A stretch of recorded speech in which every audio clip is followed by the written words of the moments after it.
Number 22, moving up the emotional scale. तो ये कब करना है? ये तब करना है जब आप किसी बहुत मुश्किल में हो और नेगेटिव फीलिंग आ रही हो। बहुत मुश्किल मैंने इसलिए बोला कि उस टाइम नेगेटिव फीलिंग आ रही हो और ऊपर उठना बहुत मुश्किल हो गया हो, मतलब पॉजिटिव होना मुश्किल हो गया हो। और वो जो नेगेटिव हुए हैं वो आप खुद की वजह से भी हो सकते हैं और किसी दूसरे की वजह से भी हो सकते हैं। नेगेटिव क्यों हुए होंगे? जरूर कोई ना कोई प्रॉब्लम आई होगी, और प्रॉब्लम को इसमें कंट्रास्ट का नाम दिया गया है। और एक चीज साथ में ये भी बताई गई है कि any problem, any contrast is an opportunity in our life. हमारी लाइफ में कोई भी प्रॉब्लम आती है, कंट्रास्ट आता है, तो वो एक अपॉर्चुनिटी है। अपॉर्चुनिटी ये है कि आपको जानने की जरूरत है, आइडेंटिफाई करने की जरूरत है आपके डिजायर्स, मतलब आप क्या उस समय पर्टिकुलरली क्या चाहते हैं। और ये भी जरूरत है जानने की कि उसमें भी किसको प्रेफरेंस देना है। प्रेफरेंस देने का मतलब है क्या चीज आपके लिए इस समय ज्यादा जरूरी है, क्योंकि कई बार हम ये समझ नहीं पाते कि क्या जरूरी है। बहुत सारी डिजायर्स होती हैं और उसमें नहीं पता चल पाता कि जरूरी क्या है हमारे लिए इस समय पर्टिकुलर पॉइंट ऑफ टाइम पे। और इसलिए आप सबने सुना होगा एक बात, क्या उसके घर देर है अंधेर नहीं, ऐसा कुछ सुना है ऐसी लाइन? उसके घर देर है अंधेर नहीं। देर है अंधेर नहीं मतलब क्या है? आप ही क्लियर नहीं है कि आपकी प्रेफरेंस क्या है, आप क्या चाहते हैं पहले। और जब नहीं चाहते, जब नहीं पता है कि क्या चाहते हैं, तो उस चीज में देर होने लगती है। और फिर चलो हम बहुत अच्छे हैं और उसमें ये जोड़ देते हैं कि हाँ उसके घर देर है अंधेर नहीं, मतलब जो चीज हम बहुत दिनों से बहुत सालों से चाहते थे वो आखिरकार हो ही गई। देर से ही सही लेकिन हो गई। मेरी आवाज क्लियर है? ओके। एक चीज समझने वाली बात है कि जब भी कोई नेगेटिव प्रॉब्लम या सिचुएशन आती है, चाहे वो आपकी वजह से हो या किसी दूसरे की वजह से हो, तो वो आपके लिए एक अपॉर्चुनिटी है आपको पता लगाने के लिए कि आप चाहते क्या हैं, और उस चाहने में भी आपकी प्रेफरेंस क्या है। इस चीज को आप समझ जाइए, ठीक।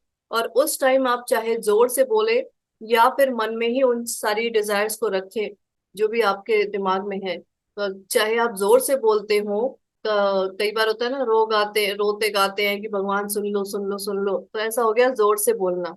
और कई बार हम अंदर ही अंदर सोचते हैं कि प्लीज भगवान सुन लो किसी तरह से, काश मेरी बात सुन ली जाए। तो सोर्स के पास आपकी सारी डिजायर्स पहुंचती है, उसको पता होता है कि हाँ इसको क्या चाहिए। और जिस डिजायर पे आप ज्यादा फोकस करते हैं उसको ये पता चल जाता है कि उसके लिए ये प्रेफरेंस है, मतलब उसको ये पहले देना है, ठीक। और वो चाहे डिजायर कोई कितनी बड़ी हो या आपके हिसाब से, या चाहे जितनी छोटी ही क्यों ना हो, उन सभी को आंसर किया जाता है। तो यूनिवर्स कैसे आंसर करता है? अपने मैनेजर से। मैनेजर कौन है यूनिवर्स का? Law of attraction. मैनेजर है यूनिवर्स का लॉ ऑफ अट्रैक्शन।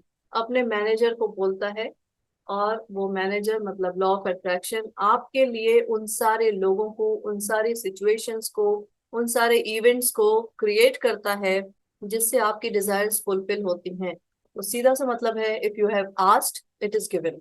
अगर आपने मांगा है तो वो आपको मिलेगा ही मिलेगा। इसमें कहीं कोई डाउट रखने वाली बात ही नहीं है। चलिए बस याद रखें कि यहाँ कहीं भी ऐसा सोर्स नहीं है जो डार्कनेस का हो, सिकनेस का हो, कंफ्यूजन का हो, मतलब नेगेटिव चीजों का कोई सोर्स नहीं है। सिर्फ और सिर्फ एक पॉजिटिव सोर्स ही है, जो कि आपने वो चार्ट देखा होगा जो आपको मैंने मैजिक बुक में दिखाया था, पावर बुक में दिखाया था, कि ऊपर जो है लाइट जहां से आ रही है वही सोर्स है। कोई डार्कनेस, कोई सिकनेस, इसका कोई भी सोर्स नहीं है। इसका सीधा सा मतलब क्या है कि there is only only the stream of wellbeing which is flowing towards you. जो वेलबींग की स्ट्रीम है सिर्फ और सिर्फ वही आपकी तरफ फ्लो कर रही है। जब आप जब तक आप कोई रेजिस्टेंस क्रिएट नहीं करते तब तक आप फुल रिसीवर बने रहते हैं उस चीज के, उस वेलबींग के स्ट्रीम के। और जैसे ही आप रेजिस्टेंस क्रिएट करते हैं, रेजिस्टेंस का मतलब क्या है? सीधा सा नेगेटिव थॉट्स। रेजिस्टेंस मतलब नेगेटिव थॉट्स, और नेगेटिव थॉट से नेगेटिव फीलिंग्स क्रिएट होती हैं। तो जब तक आप नेगेटिव थॉट्स क्रिएट नहीं करते, नेगेटिव फीलिंग्स अपने अंदर लेकर नहीं आते, तब तक आप उस वेल बीइंग के जो स्ट्रीम बह रही है उसके फुल रिसीवर होते हैं। और हर समय आपके जो इमोशंस हैं वो आपको हेल्प करते रहते हैं। किस चीज में हेल्प करते हैं? आपको ही समझने में कि आप उस वेलबींग की स्ट्रीम को अलाउ कर रहे हैं या रेजिस्ट कर रहे हैं, रोक रहे हैं, अलाउ कर रहे हैं या रोक रहे हैं। और ये भी बताते रहते हैं कि किस लेवल तक आप अलाउ कर रहे हैं और किस लेवल तक रोक रहे हैं। मतलब the better you feel, the more you allow, the worse you feel, the less you allow. सीधा मतलब यही है कि जितना ज्यादा आप बेटर फील करते जाएंगे उतना ज्यादा आप उस वेलबींग की स्ट्रीम को अलाउ करते जाएंगे। इस प्रोसेस में क्या करना है? ये प्रोसेस आपको हेल्प करेगा, असिस्ट करेगा। और इससे कोई फर्क नहीं पड़ता कि आप इस समय कहाँ है, मतलब कि आपने अभी तक क्या क्रिएट किया है, क्या नहीं किया है, और इस समय तक कैसा फील कर रहे हैं, पॉजिटिव कर रहे हैं कि नेगेटिव कर रहे हैं, उससे भी कोई फर्क नहीं पड़ता। आपको हेल्प करेगा आपके रेजिस्टेंस को दूर करने में और उस वेलबींग को अलाउ करने में, जिससे कि आप क्या करेंगे, आपका ये जो जो भी इमोशनल स्टेट है वो ऊपर की तरफ आएगा। ठीक, आप ऊपर की तरफ मूव करेंगे। आप चाहे जहां भी हो, चाहे जितने भी नीचे क्यों ना हो, चाहे जितनी बहुत दिनों से ही क्यों ना हो, ये प्रोसेस आपको हेल्प करेगा ऊपर मूव करने में। और जैसा बताया गया है कि सोर्स ऊपर ही है। ठीक है, ऐसा नहीं है कि कोई सिकनेस का भी सोर्स है, बीमारी का भी सोर्स है तो कहीं से कोई बीमारी चली आ रही है। There is no non physical source of darkness, sickness, confusion और evil. There is only the stream of well-being and it is flowing towards you at all times. हर समय आपकी तरफ फ्लो हो रहा है जब तक आप रेजिस्टेंस क्रिएट नहीं करते हैं। तो अब्राहम कहते हैं कि डेलिब्रेट क्रिएशन, अच्छा ये जो पूरी बुक है ना, this is the science of deliberate creation. तो अब्राहम कहते हैं कि डेलिब्रेट क्रिएशन का मतलब क्या है? डेलिबरेटली उस इमोशनल स्टेट तक पहुंचना है। डेलिबरेटली मतलब जानबूझकर। मतलब जैसे कि मान लीजिए for example, if you don't have any enough money, मान लो पैसे इतने नहीं है जितने चाहिए। ठीक, इसमें लिखा हुआ है एग्जाम्पल कि when you don't have enough money and you want more money, तो इस केस में आपको क्या है? ऐसा नहीं है कि नॉट हैविंग इनफ मनी से आपको इनफ मनी तक पहुंचना है, ये डिस्टेंस ट्रेवल नहीं करना है कि आपके पास बहुत कम पैसे हैं और अब आप बहुत पैसे जाके कमाए, तो उतना डिस्टेंस वो ट्रेवल नहीं करना है। आपको डिस्टेंस पता है क्या ट्रेवल करना है? इस इमोशनल स्केल का अपने अंदर क्या फील कर रहे हैं। Feeling of insecurity, insecurity means not having enough money. और feeling of security, security feeling की मतलब क्या है? Having enough money. इसी तरह when you are sick and you want to be well, अगर आपको कहीं भी प्रॉब्लम है और आप ठीक होना चाहते हैं, तो डिस्टेंस सिकनेस से वेलनेस तक का नहीं आपको ट्रेवल करना है। आपको डिस्टेंस ट्रेवल करना है फीलिंग ऑफ फियर से कॉन्फिडेंस तक। अच्छा, जैसे कि मान लीजिए कहीं कोई बॉडी में प्रॉब्लम है, हेल्थ इशू है फॉर एग्जाम्पल, तो इस केस में आपके मन में क्या विचार आता है? I want to be well, मैं ठीक होना चाहता हूँ। आपके अंदर तो ये थॉट आया, I want to be well. ठीक है, लेकिन पता है उस टाइम यूनिवर्स क्या सुन रहा होता है? यूनिवर्स क्या सुन रहा होता है? हम सबको पता है यूनिवर्स आपकी फीलिंग्स से ही कम्युनिकेट करता है। जैसे आपकी फीलिंग्स होगी उस तरह के वाइब्रेशंस आपसे इमिट होंगे और वही चीज वापस लौट के आएगी। तो जब भी आप कह रहे हैं कि I want to be healthy, I want to be well, तो यूनिवर्स उस समय सुन रहा होता है कि I am worried about my body, मैं अपनी बॉडी के लिए परेशान हूँ। I am disappointed with myself, I am worried about my health, मैं अपनी हेल्थ के लिए परेशान हूँ। I am afraid that I will have a bad experience like my mother had, मतलब मेरे ही जैसी बीमारी शायद किसी और को हुई थी जो मेरे दिमाग में है, उसके भी बड़ी बुरी हालत हुई थी, तो कहीं ऐसा ना हो मेरे साथ भी ऐसा हो जाए, है ना।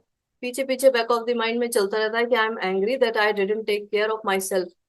मुझे अंदर से गुस्सा भी आता है कि जो मुझे हेल्दी फूड खाना चाहिए था वो मैं नहीं खा रही हूँ, जंक फूड ज्यादा खा रही हूँ, है ना। तो ये सारी चीजें दिमाग में चलती रहती हैं, लेकिन आपका तो मेन फोकस क्या है? I want to be healthy, I want to be well. लेकिन अंदर क्या फीलिंग्स चल रही है? ये सारी, ये सारी क्या है? ये देखिए नीचे, है ना। आप वरी, डिसअपॉइंटमेंट, फियर, इस तरह की फीलिंग्स में है, तो होगा क्या, आपने वही फ्रीक्वेंसी इमिट करी और वापस लौट के क्या आएगा, वही। तो जो लोग हेल्थ के ऊपर काम करना चाहते हैं, इसलिए मैंने ये एग्जाम्पल लिया है। इसी तरीके से I want to find another job, मुझे एक दूसरा जॉब चाहिए, दूसरा जॉब चाहिए, लेकिन अंदर क्या चल रहा है, अभी जो करंट जॉब चल रहा है उसमें आप शायद बोर हो चुके हैं, या आप खुश नहीं है अपनी करंट सैलरी से, ठीक है, या तो आपके बॉस से नहीं ठीक बन रही है, या आपके कलीग्स परेशान कर रहे हैं, या कुछ ऐसा हो रहा है करंट स्टेट में जिससे आप खुश नहीं है, और आपका मेन फोकस क्या है कि मुझे एक जॉब चाहिए, जॉब चाहिए। अब आप कहेंगे मैं चाह तो रहा हूँ, लेकिन कुछ हो ही नहीं रहा। हो क्यों नहीं रहा है? बिकॉज आपके अंदर की फीलिंग्स क्या चल रही है। तो ऐसा कुछ भी नहीं है, there is nothing that you और anyone else has ever wanted. ऐसा कुछ भी नहीं है जिसे आपने या किसी दूसरे ने चाहा हो और वो चीज आपकी लाइफ में ना आई हो, आपकी लाइफ में मौजूद ना हो।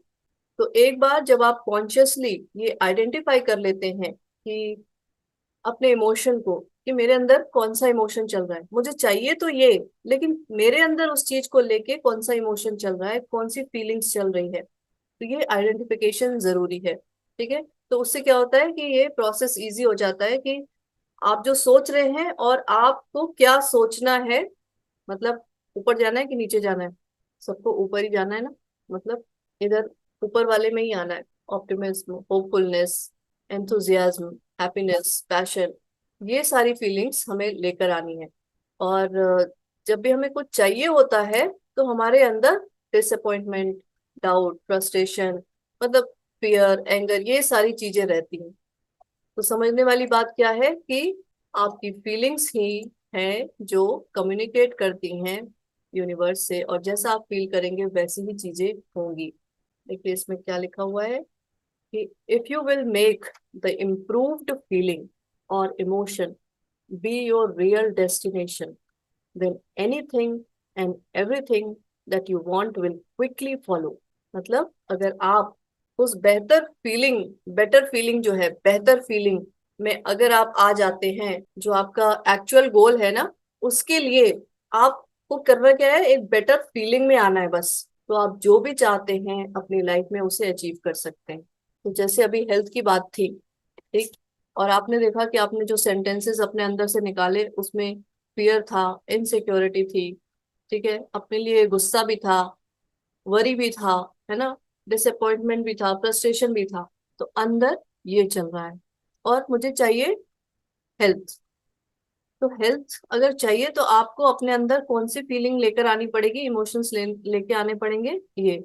और दूसरी चीज, आप इधर से डायरेक्ट जंप नहीं कर सकते, ये भी चीज है, इसको मैंने भी कई बार बता रखा है कि डायरेक्ट आप जंप नहीं कर सकते कि पता चला आप फियर से सीधे आप एंथुजियाज्म में आ जाए, तो ऐसा नहीं होगा। इसलिए ये प्रोसेस इंपॉर्टेंट है। ये क्या कहता है कि आप जो भी फील कर रहे हैं और अपने आप से पूछे, जैसे मान लो कि ये पूरा, इसीलिए इसका नाम है गाइडेंस स्केल। अपने आप से पूछे कि डू आई फील पावरफुल और डू आई फील पावरलेस। पहली चीज हेल्थ को लेके, मैं हेल्थ की बात हो रही है यहाँ पे, तो हेल्थ के लिए डू आई फील पावरफुल और पावरलेस, आपको क्या लगता है? अगर ऐसा लग रहा है पावरलेस, मतलब मुझे नहीं पता मेरी हेल्थ कैसे ठीक होगी, क्या होगा, तो इस रेंज को थोड़ा सा छोटा करेंगे। अब आप अपने आप से पूछेंगे, अभी ऊपर वाला छोड़ देंगे, जब पावरलेस समझ में आ रहा है तो अपने आप से पूछेंगे कि डू आई फील पावरलेस और फ्रस्ट्रेशन, मतलब क्या फ्रस्ट्रेशन है मुझे, या पावरलेस अब भी फील कर रहे हो? अब भी नहीं पता कैसे होगा, परेशान तो छोड़ ही दो, अभी पता ही नहीं है कि कैसे होगा। उस रेंज को और छोटा करेंगे, क्या आप पावरलेसनेस फील कर रहे हैं या गुस्सा फील कर रहे हैं, एंगर, अपने ऊपर, दूसरों के ऊपर, किसी के ऊपर भी। तो मतलब आप धीरे धीरे धीरे धीरे करके रेंज छोटी करते हुए अपना ये पता लगाएंगे कि आपके अंदर क्या चल रहा है। एंगर है, किसी से रिवेंज भी लेना है क्या, कुछ हेट्रेड है किसी के लिए, कोई गिल्ट है, किसी तरह की इनसिक्योरिटी है, अनवर्दीनेस है। अगर ये सारी चीजें हैं तो आप पहले तो इसको पता लगाने में ही अपना थोड़ा सा टाइम लेके पता लगाएंगे कि आखिर मेरे अंदर कौन सा इमोशन चल रहा है। और उस इमोशन से ही पता चलेगा कि आपकी हेल्थ कैसी है, चाहे हेल्थ हो या मनी हो या जो भी हो। उस चीज को लेके आपके अंदर इमोशन कैसा चल रहा है, उसी से पता चलेगा कि आप कहाँ पे हैं और क्या चीज अट्रैक्ट करने वाले हैं आगे भी। तो अब आपका काम क्या होगा कि आपको धीरे धीरे अपने आप को ऊपर लेकर आना पड़ेगा। देखो यहाँ पे सारे इमोशंस को एक बार लिख दिया गया है, ये पूरे जो भी इमोशंस है उनको एक बार लिख दिया गया है। और इसीलिए लिखा गया है कि इससे आप पता लगाएं कि आप एग्जैक्टली हैं कहाँ। और सबके लिए अलग अलग चीज होगी, है ना। सबके लिए अलग अलग किस लिए होगी, कि मान लो अगर हेल्थ इश्यू ही है तो किसी के लिए हो सकता है फ्रस्ट्रेशन हो, किसी के लिए हो सकता है एंगर हो, किसी के लिए हो सकता है कि गिल्ट हो, अनवर्दीनेस हो। तो सबको अपना अलग अलग ही काम करना पड़ेगा। ये नहीं कि कोई एक काम कर ले और उसी से सारे लोग समझ जाए हाँ भाई ठीक है हेल्थ की बात है तो मुझे यहाँ पे वरी या एंगर पे ही काम करना है।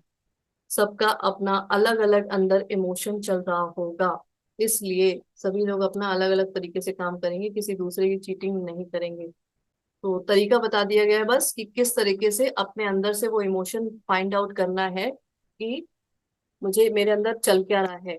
अच्छा, और जितना नीचे वाला इमोशन होगा इसका मतलब उतना ज्यादा रेजिस्टेंस है। रेजिस्टेंस किस चीज के लिए है, वो जो वेलबींग की स्ट्रीम आ रही है उसको आप फुल्ली रिसीव नहीं कर पा रहे हैं। ठीक है, उतना ज्यादा रेजिस्टेंस है, उतनी ज्यादा नेगेटिव फीलिंग्स है, उसी से ही रेजिस्टेंस है। मतलब रेजिस्टेंस मतलब आप उसे रोक रहे हैं, इसे वेलबींग की स्ट्रीम को। अच्छा, अब एक बार जब फीलिंग पता चल गई तो आपका काम है उस तरह की थॉट्स को ढूंढना जिससे आपको उस नेगेटिव फीलिंग से थोड़ी भी राहत मिले, रिलीफ मिले। और उस उन थॉट्स को ढूंढना है। अब आप उसे चाहे जोर से बोल सकते हैं या लिख सकते हैं। और लिख के ही काम करेंगे तो ज्यादा अच्छा रहेगा, बोलेंगे तो एक लाइन बोलेंगे दूसरी लाइन भूल जाएंगे कि पहले मैंने क्या बोला था, क्या सोचा था। रिलीफ मतलब कि मान लो जैसे कि फॉर एग्जाम्पल आप अपने लिए, हो सकता है कि इनसिक्योरिटी वाली फीलिंग हो इस समय, पता नहीं क्या होगा मेरा। हो सकता है मैंने इसी तरह का एक और केस सुना था, उसकी तो बहुत बुरी हालत हो गई थी। अब मेरा क्या होगा कालिया तो मुझे नहीं पता, मेरे अंदर बहुत डर आ रहा है, डर भी है और इनसिक्योरिटी भी आ रही है। ठीक है, इससे हम थोड़ा ऊपर उठने की कोशिश करेंगे कि नहीं नहीं ठीक है, मैं कुछ नहीं तो कुछ तो कर ही सकती हूँ अपनी कंडीशन को इम्प्रूव करने के लिए।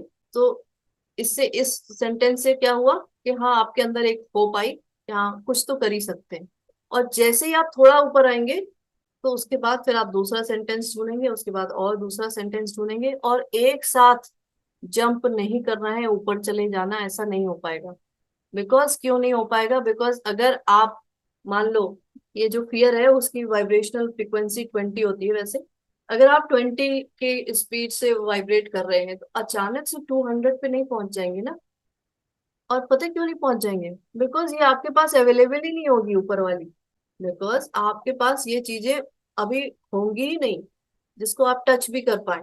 इसलिए बिल्कुल भी परेशान नहीं होंगे, धीरे धीरे ऊपर ही चढ़ेंगे कि 20 के बाद 30, 30 के बाद 50, 50 के बाद 100, इस तरह से ऊपर चढ़ने की कोशिश करेंगे। ठीक है, ये मैंने सिर्फ इसलिए बता दिया कि ऐसा ना हो कि एक दिन आपने किया और दूसरे दिन आप कहेंगे भाई मेरे अंदर तो अभी तक वही चल रहा है। तो वही चल रहा है तो मतलब आप ये समझ जाना कि आप 20 है लोएस्ट गिल्ट वाली जो है ना।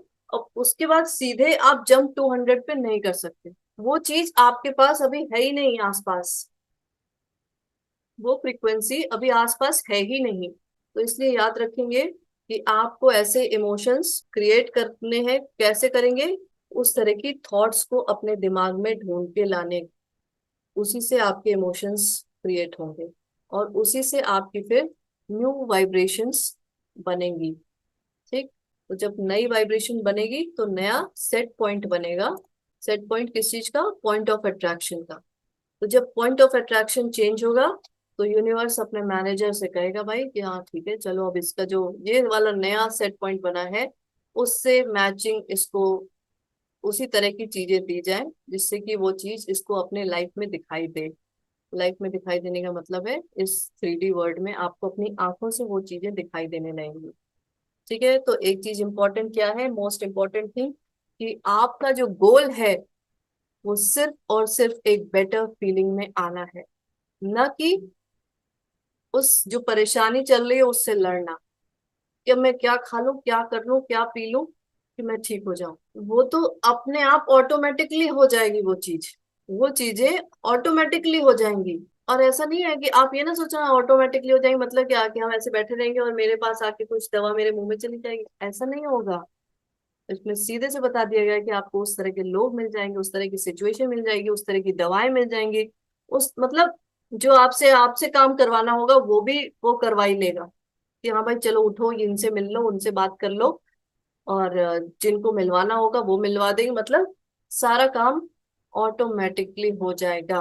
अब इसको आप चाहे मैजिक कहें या फिर कुछ भी कह लें, इसका नाम दे लें, लेकिन बस मेन चीज यही है कि आपको अपने अंदर की फीलिंग को चेंज करना है, अपने अंदर के इमोशंस को चेंज करना है। और जैसे ही आप इमोशंस चेंज करेंगे, आपकी वाइब्रेशन हाई हो जाएगी, और आप उन्हीं तरह के लोगों, उन्हीं तरह की सिचुएशन से आपकी मैचिंग होने लगेगी, और वो चीजें आपको मिलती चली जाएंगी जैसा आपको जो चाहिए।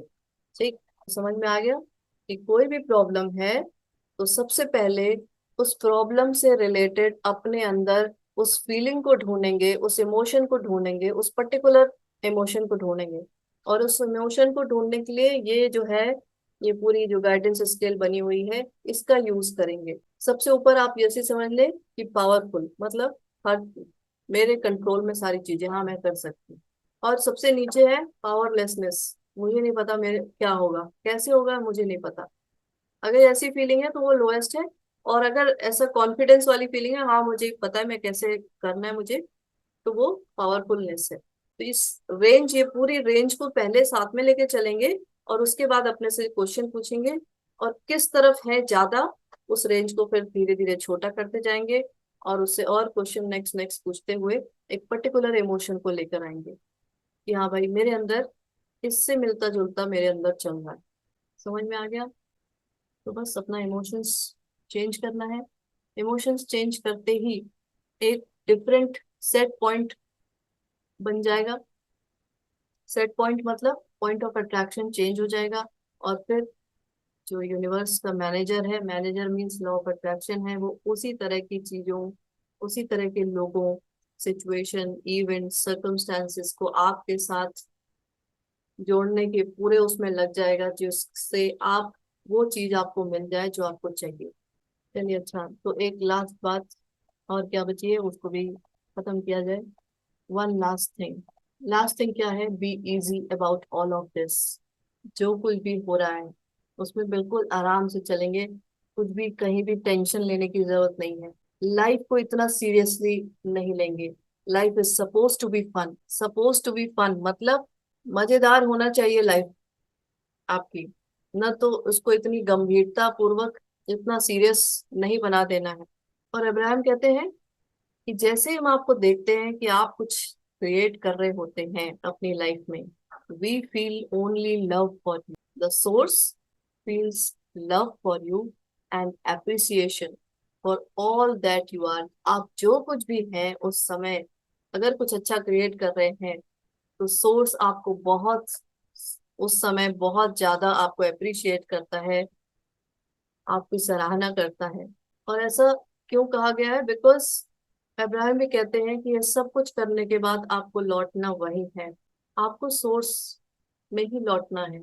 तो जब सोर्स में ही लौटना है, तो उसी लव एप्रिसिएशन वाले मोड में ही जब तक आप नहीं आएंगे, तब तक आप वापस भी नहीं आ पाएंगे। तो इसलिए बिल्कुल भी लाइफ में कोई भी चीज सीरियस होके नहीं करेंगे, आराम से बहुत खुश होके सारी चीजों को करेंगे। और जैसे ही आप बहुत खुश होते हैं, वो सारी चीज अपने आप होने लगती है। There is only and only love, आपके लिए, आपके पूरे संसार के लिए, हर चीज के लिए।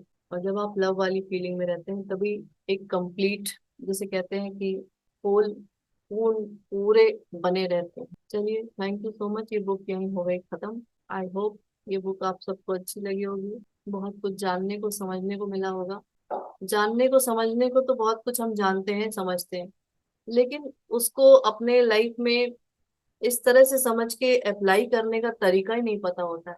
ये सारी चीजें हम बहुत अच्छे से बचपन से हम सारी चीजें जानते हैं, है ना, क्योंकि हमारे यहाँ इतना गीता रामायण और तरह तरह की चीजें होती हैं, हमें सब पता है।